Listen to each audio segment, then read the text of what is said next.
Hello అండి, welcome back to my channel. పిల్లలు evening snacks అడిగినప్పుడు బ్రెడ్తో చాలా సింపుల్గా ఈ శాండ్విచ్ చేసి పెట్టచ్చు. ఈ శాండ్విచ్ అయితే 5 మినిట్స్లో చేసుకోవచ్చు, చాలా తక్కువ ఇంగ్రీడియంట్స్తో. దీనికోసం మెయిన్గా అయితే బ్రెడ్ కావాలి. బ్రెడ్ తీసుకొని మీకు ఎన్ని పీసులు కావాలంటే అన్ని పీసులు తీసి పెట్టుకోవాలి.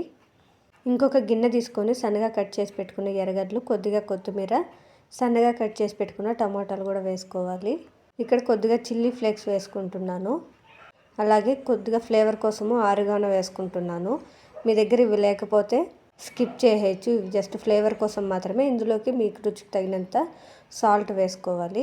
ఇందులోకి కొద్దిగా జీరా పౌడరు, అలాగే కొద్దిగా పెప్పర్ పౌడర్ వేసుకోవాలి. మీ దగ్గర పెప్పర్ పౌడర్ లేకపోతే కారపొడి వేసుకోవచ్చు. ఇవంతా వేసుకునేసి వీటిని ఒకసారి అంతా బాగా మిక్స్ చేసుకోవాలి. ఇప్పుడైతే స్టఫింగ్ అయితే రెడీ అయిపోయింది.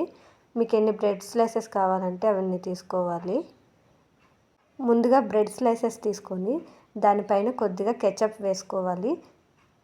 2 బ్రెడ్ స్లైసెస్కి కొద్దిగా కెచప్ అప్లై చేసుకున్న తర్వాత ఇందులోకి నేను కొద్దిగా రెడ్ సాస్ వేస్తున్నాను. మీ దగ్గర రెడ్ సాస్ లేకపోతే స్కిప్ చేయవచ్చు. కెచప్ అంతా వేసుకున్న తర్వాత వీటిని బాగా నీట్గా స్ప్రెడ్ చేసుకోవాలి. కెచప్ అంతా బాగా స్ప్రెడ్ చేసుకున్న తర్వాత ముందుగా రెడీ చేసి పెట్టుకున్న స్టఫింగ్ వేసుకోవాలి. ఒకవైపు మాత్రమే స్టఫింగ్ తీసుకోవాలి, ఇంకొక వైపు అలానే తీసుకోవాలి. బ్రెడ్కి స్టఫింగ్ అంతా బాగా నీట్గా అప్లై చేసుకున్న తర్వాత ఇంకొక బ్రెడ్ స్లైస్ ఉంటుంది కదా, దానితో క్లోజ్ చేసుకోవాలి.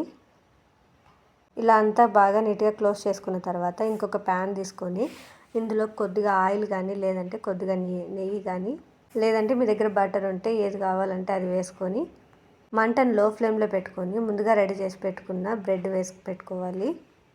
అలాగే పైన కొద్దిగా నెయ్యి కానీ, బటర్ కానీ వేసుకొని 2 వైపులా తిప్పుకుంటూ ఒక లో ఫ్లేమ్లో ఒక 2 మినిట్స్ పాటు బాగా కాల్చుకోవాలి. ఇలా 2 వైపులా బాగా కాలిన తర్వాత పీసులుగా కట్ చేసుకొని సర్వ్ చేసుకొని తింటే వేడివేడిగా చాలా బాగుంటుంది. నా వీడియో నచ్చినట్టయితే లైక్ చేయండి. లైక్ ఆప్షన్ దగ్గర హైప్ అనే ఆప్షన్ ఉంటుంది. అక్కడ పాయింట్స్ ఇవ్వడం వల్ల ఇది వీడియో ఇంకొంతమందికి రీచ్ అవుతుంది. Thank you for watching.